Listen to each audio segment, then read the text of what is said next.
mahasiswi UIN Kiai Haji Abdurrahman Wahid Pekalongan, jurusan Hukum Tata Negara. Di sini saya akan melakukan tugas wawancara dari mata kuliah Pengantar Ilmu Politik mengenai isu politik lokal di daerah menjelang pemilu 2024. Di sini saya bersama narasumber saya yang akan membahas mengenai isu money politik menjelang pemilu 2024.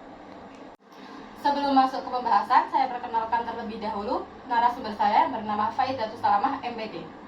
Langsung saja pertanyaan pertama, apa pendapat Anda mengenai money politik atau politik uang?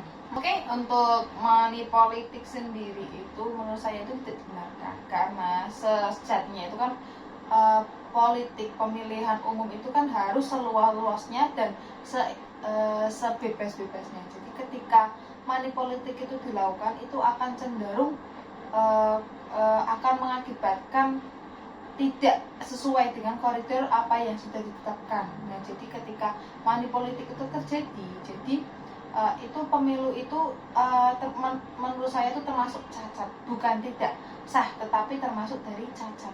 Begitu sih. Selanjutnya, apa dampak dari adanya money politik?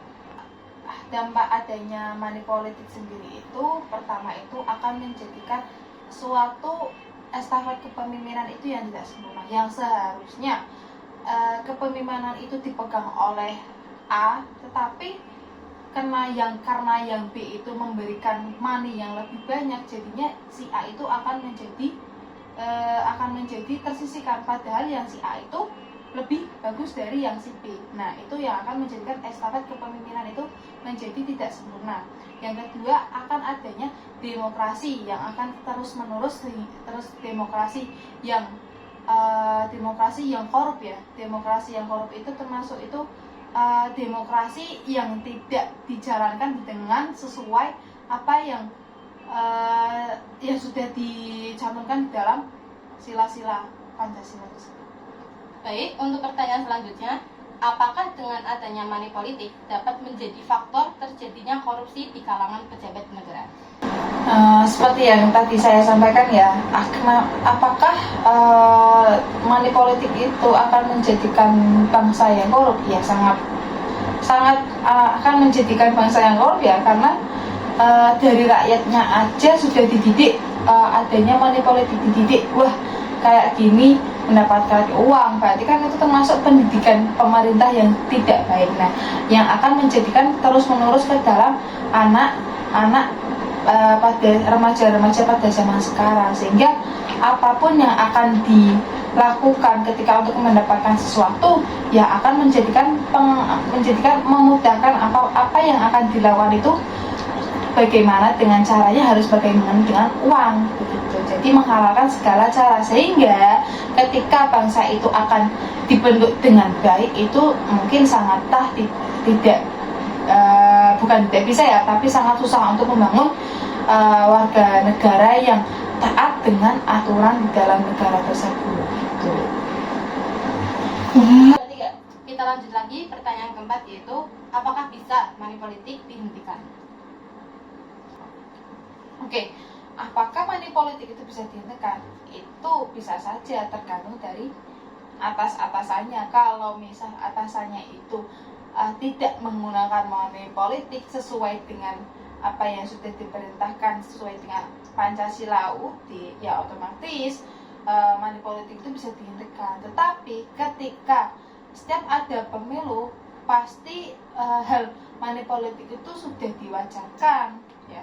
Nah, kalau sudah diwajarkan kayak sudah mendarah daging itu kayak suatu yang salah itu kayak sudah dibenarkan. Jadi itu mungkin sesuai dengan diri kita masing-masing. Karena money politik itu kan apakah dari pribadi orang tersebut itu mau menerima atau tidak. Kalau misal orang tersebut tidak menerima ya berarti dia tidak masuk ke dalam money politik. Tapi dari pemerintahnya yang menggunakan money politik. Tetapi ketika pribadi kita masing-masing tidak mau menghentikannya, ketika tidak menerima ya berarti itu termasuk dari pencegahan. Tapi ketika pemerintahnya masih melakukan, ya itu pemerintahnya itu sendiri-sendiri. Yang penting dari pribadi kita masing-masing mau menghentikan dan tidak menerima dari money politik tersebut. Jadi dari diri kita masing-masing. Pertanyaan terakhir, masukan apa yang ingin Anda sampaikan mengenai isu money politik menjelang pemilu 2024 ini?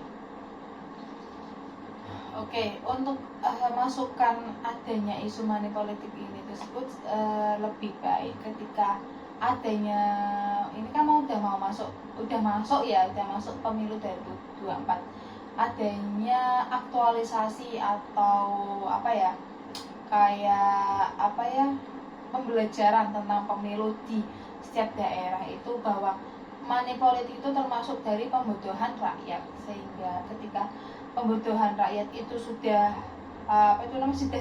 disadarkan bahwa money politik itu termasuk dari tradisi yang buruk, pembutuhan rakyat, dan menghilangkan pemilih di dalam pemilih itu menjadikan pemilih yang tidak cerdas, sehingga bahwa memberikan edukasi kepada masyarakat bahwa money politik itu tidak baik untuk menjadi tradisi masyarakat dan akan mengakar ke dalam masyarakat, sehingga menjadikan rakyat itu demokrasi yang korup tersebut. Sehingga menurut saya yaitu untuk memberikan edukasi kepada masyarakat bahwa money politik itu termasuk dari pembutuhan rakyat. Baik, dari wawancara tadi bisa ditarik kesimpulan bahwa money politik itu sangat tidak baik. Seharusnya dihindari, apalagi untuk anak muda seperti kita yang akan meneruskan bangsa ini. Sekian dari saya, semoga bermanfaat. Wassalamualaikum warahmatullahi wabarakatuh.